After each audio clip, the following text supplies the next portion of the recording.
Chito, kabisado buhay ko mula dati pa, no? Mukhang, thank you, Yusek Chito. Of course, ako'y nagagalak at kasama ko po ang Quezon City, the premier city in the sense that it is the richest LGU in the Philippines right now, no?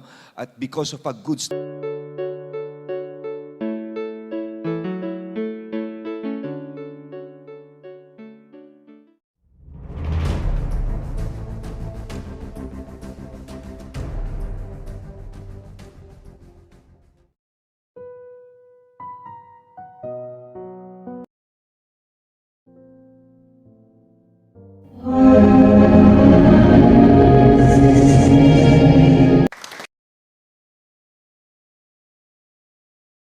stewardship. Palakpakan po natin ang ina ng Quezon City, Mayor Joy Belmonte.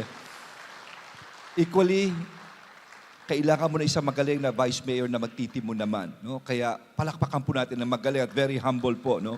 Si Vice Mayor Gian Soto. Sa lahat po ng mga konsehal, sa lahat po ng mga barangay captains, no? Sa lahat po ng mga barangay kagawad, isang mapagpalang umaga at sa lahat po ng mga ng Quezon City.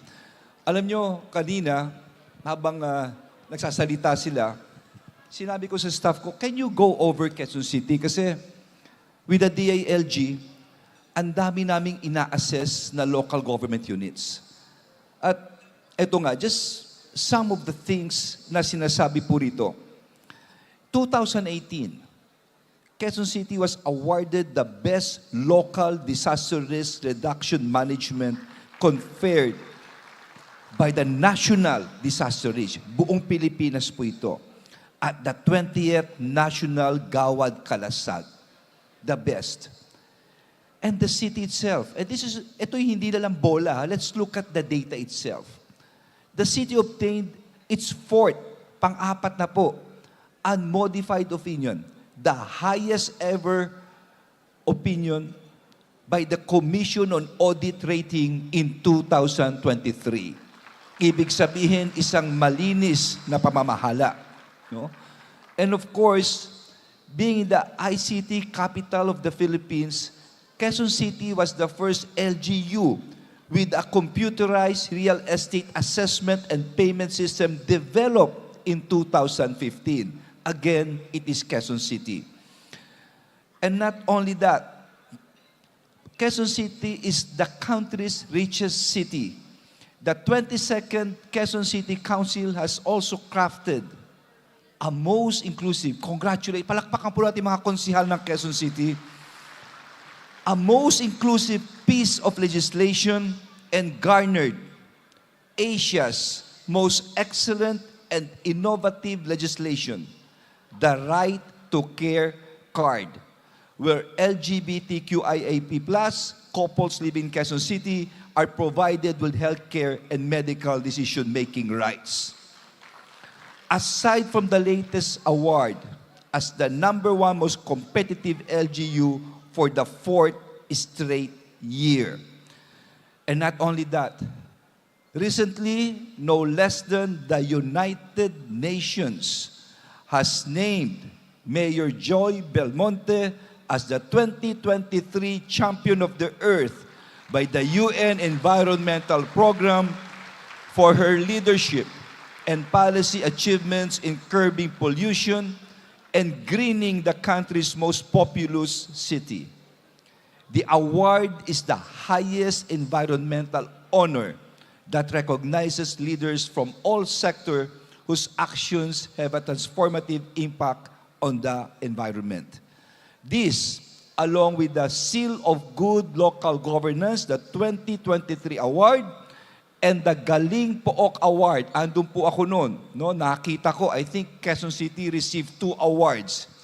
Speaks of the highest bar of local governance performance. Congratulations, Quezon City. Alam nyo, masyadong makulay ang kasaysayan ng Quezon City. Nung araw, ito po yung capital ng bansa natin for 28 years. From 1948 to 1976. It is the largest and most populous city in Metro Manila. Not only being the most populous and the largest, but because of good leadership from the mayor, vice mayor, councilors, down the line to the barangay captain, to the SK. It is called synergy, proactive. Hindi kaya ni Mayor Joy kung wala ang mga konsihal at lalong kung wala ang barangay. Ito'y team effort of the whole of Quezon City. Kanina nagsasalita si Senator Amy Marcos, at habang nagsasalita siya, na tandaan ko nung kami ay nagpagawa ng report ng DILG dito po sa Local Government Academy. In the light of the Mandanas ruling, tinignan namin ang mga functions na nasa lagay sa Local Government Code. Tandaan natin na ang Local Government Code ay 1991 pa ginawa. Ngayon ay 2024. Halos 30 years na. Ang tanong, ano ang nasa code na talagang hindi pwedeng magawa maski anong gawin natin? At hirap tayo. Nilista namin isa-isa to. Pinagpaguran ito. At ito'y binigay namin sa Union of Local Authority of the Philippines, kay President Dax Cua, at binigay po namin sa ating Pangulo. Anytime ay lalabas na ito. Yung mga functions na dapat baguhin at dapat ibigay na sa national government. I'll give you one example. Sa local government code natin nakalagay that all barangay roads, lahat ng barangay, ang dapat magpagawa at mag-maintain ay ang mga barangay. Nakalagay po yan. Pero alam naman nating imposible yan. Hindi kaya ng barangay yan. I mean, of course, may mayayaman na barangay. But generally, halos lahat, hindi kaya yan. Number 2, lahat ng eskwelahan, dapat ang gumawa ang mga LGUs, construction. Hindi rin kaya yan. At marami pang iba. Lahat po yan nilagay namin at nilagay namin kamukha sa barangay road. Dapat po ito, hindi ang barangay magpagawa. It could be the LGU, if not the province, if not the national. Marami po kaming binago po rito. But one glaring fact na nakita namin, and I will have to tell you this, there must be stability in government. Stability meaning you should be given enough elbow room. Sa atin na lang, yung dating sinasabing first term, 2 years, kawawa naman ang mga barangay captain na first term. Hindi pa man nag-iinventaryo ng gamit. Eto na, eleksyon na naman tayo. Naunawaan ko po yan dahil nung na-receive namin ang Supreme Court decision ng DILG, maski kami, nagkagulo kami. Bakit? Nakalagay dun, immediately executory. For the first time, napakabigat po nun. No? Kaya nga hanggang ngayon, nakikiisa ko sa inyo, talagang hindi practical ang nangyayari ngayon. Ako na nagsasabi bilang DILG Secretary. At ako'y naniniwala, at ako'y sumasang-ayon, dapat lamang habaan ang termino ng mga barangay officials. At hindi ko sinasabi ito without basis. No, not at all. Because we need stability. Kung stable ang barangay sa baba, magiging stable ang local, ang probinsya, ang buong bansa. Now, let's look at data. Nagpa-compile ako ng ilang mga term of office sa buong Asia. Let's look at this.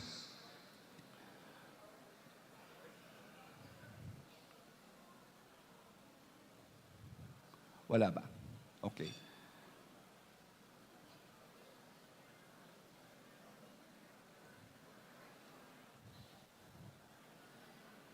Sorry pero gusto ko lang ipakita sa inyo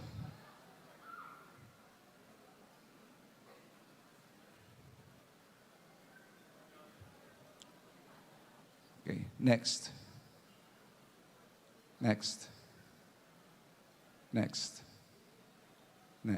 Wag na yan. Next. Okay. Tingnan niyo ito. Indonesia. Ang Indonesia, ang term of office is 5 years for 2 consecutive terms. Next. Malaysia. No formal term limits. Wala po. Next. Thailand. Pinamaikli 4 years. No? Baka gawin nga nilang 8-year limit pa ito. Next. Vietnam. No formal term limit subject to the party norms. No? Next. Dito po sa Myanmar, they're appointed. No term limits. Next. Brunei, appointed. No term limits. Next.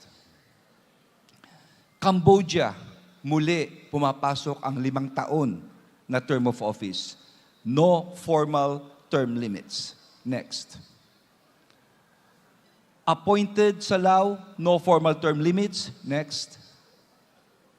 Timor-Leste, again, 5 taon ang term ng lokal, na municipal, no formal term limits. Next. Sa Pilipinas, ilan tayo? 3 years. Ngayon, kawawa naman, 2 years lamang.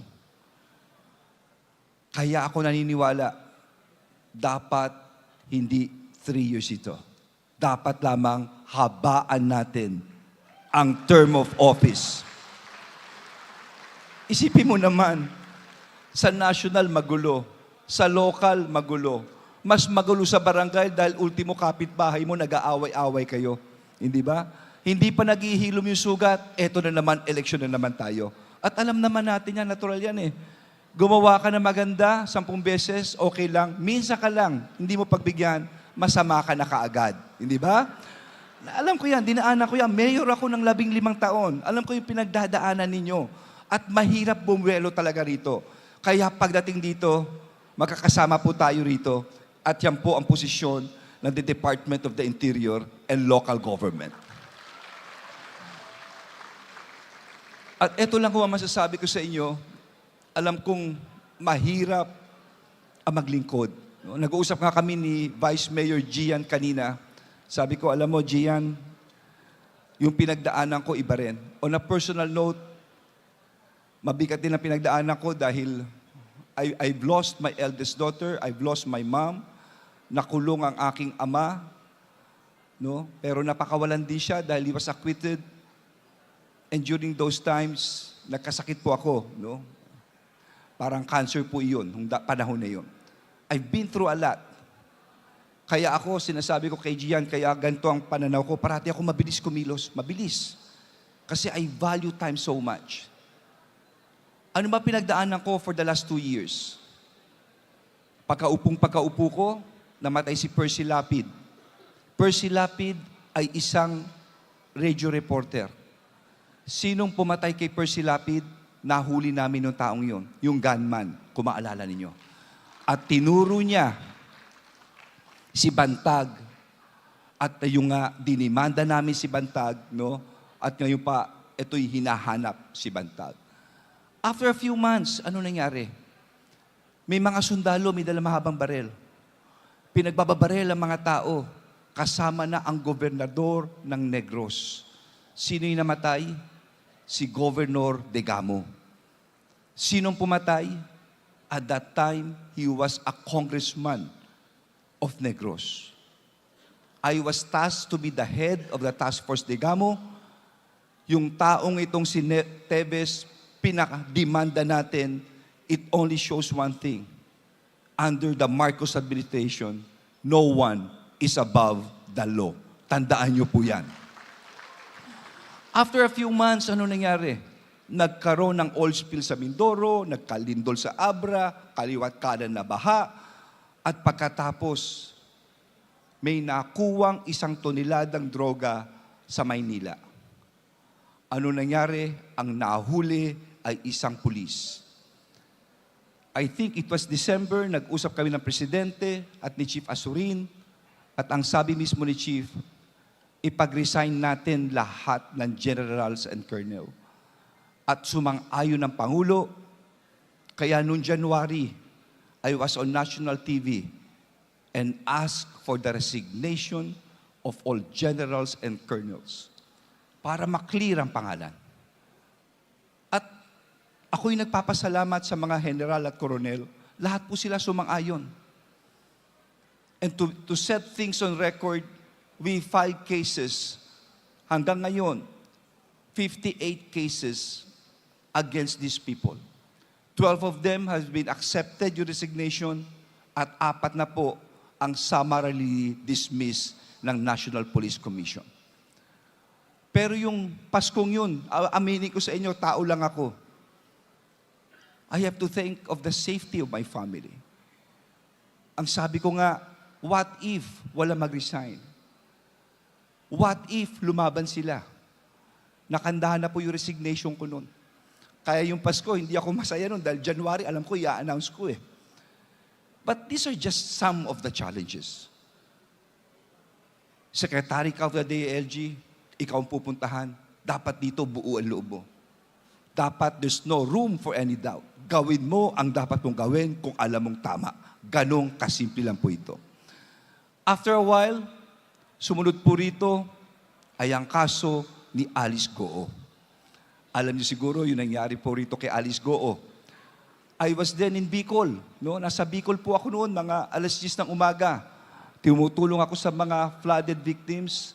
And then lipat ako sa Naga, sa Kamsur. And I received this phone call from General Marbil. Ang sabi sa akin, Sec, nahuli na namin ng Jakarta si Alice Goo. Pero 1:00 ng umaga, papakawalan siya. Kako, bakit? May problema po. Kailangan natin lumipad dun. From Bicol, dumiretso ko Manila. I just got some things. Na-delay ang flight ko ng 5 hours. I have to talk with the Indonesian ambassador. Nakarating ako ng Jakarta ng 3:00 na madaling araw. Sabi nila sa akin, i-extend nila ang oras. I only slept for 2 hours. I had a meeting at 7. Bandang huli, nakipag-usap ako sa mga pulis. After much persuasion, sabi nila sa akin, okay, we are going to give you Alice Goo. Ngayon siguro, explain ko naman sa inyo kung ano nangyari yung famous picture, ha? Okay. I think you need an explanation here. Okay. Nung nakita ko si Alice Goo, sabi ko, ikaw pala si Alice. Kasi hindi ko talaga kakilala eh. Hindi ko alam, may microphone pala. Ang sabi sa akin, Sec, nagkita na tayo. So kinabahan ako. Sabi ko, saan ko ba nakita ito? Tapos sabi niya, Sec, doon ho kay Governor. Kasi may mga meetings na mga mayors. Oo nga pala. Sabi ko, mayor ka nga pala. At marami kayo, mga 30 kayong nandun. And then sinabi niya sa akin, Sec, can I have a word with you? Kasi may papatay sa akin. Sabi ko, Alice, sama ko na lang yung si Marbil at yung mga ibang pulis. I need witnesses here. So lumipat kami sa kabilang kwarto. We sat on a sofa. And then, tinetape siya ni Marbil. Kasi it must be documented by the police dahil iba yung sasabihin niya. Sabi niya, ayaw niyang magpa-interview. Tapos ang ginawa ng isang pulis, to document everything, kinunan kami ng picture. Alam mo naman tayo, basta may picture, syempre ngingiti ka ng konti. Hindi ko naman alam yung katabi ko nagpapakyut na ganun. Di ba? Hindi ko alam na ganun pala yung lumabas. So, yun po ang istorya po noon. No? So, yung picture na yun ang lumabas. Pero ito lang ang masasabi ko. Nagpunta ako ng Jakarta, hindi ko alam kung mauuwi ko si Alice Goo. Kung hindi ko siya nauwi, I'm sure there will be a lot of criticisms, a lot of bashings. But what is important, I went to Jakarta, I talked with the police of Jakarta, I persuaded them to give Alice Goo to us, na ibalik ko si Alice Goo sa Pilipinas, mission accomplished. Pagka-landing ko ng Pilipinas, I'm supposed to go to UAE. Umalis na po ako noon. Dahil may uhulihin ako, ito sabi ko sa inyo, this is the most evil, one of the most evil I've ever known. Paglanding ko UAE, ang sabi sa akin, bumalik ka ng Pilipinas. Bakit? May nangyayari. Sino po yun? si Pastor Apollo Kibuloy.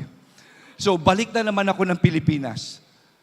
Ngayon, itong si Pastor Apollo Kibuloy, we have been trying to find him for several months. 2 months, we occupied the kingdom of Jesus. If there's one lesson here is this. Pagdating mo sa team mo, you find good men that you could trust. And when you make a decision based on trust, hanggang bandang uli, pagtiwalaan mo. Gumawa sila intelligence report. Ang intelligence report, Pastor Kibuloy ay nasa compound. Naniwala ako, 2 linggong nandun. Bandang huli, sabi ko, okay pa ba? After 5 days, sir, nandun pa. 7 days, okay pa ba? Sir, nandun pa. 10 days, okay ba? 10 days na nandun pa raw. Kako, sigurado ba talaga kayo? Yes, sir, sigurado kami. Pero syempre, kinakabahan ka na rin. Paano kung mali ito?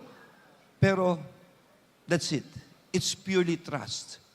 On a Friday, may nakausap na mga babae. At these were former victims of Kibuloy. At sinabi ng mga babae, nandun po siya sa isang lugar na yon.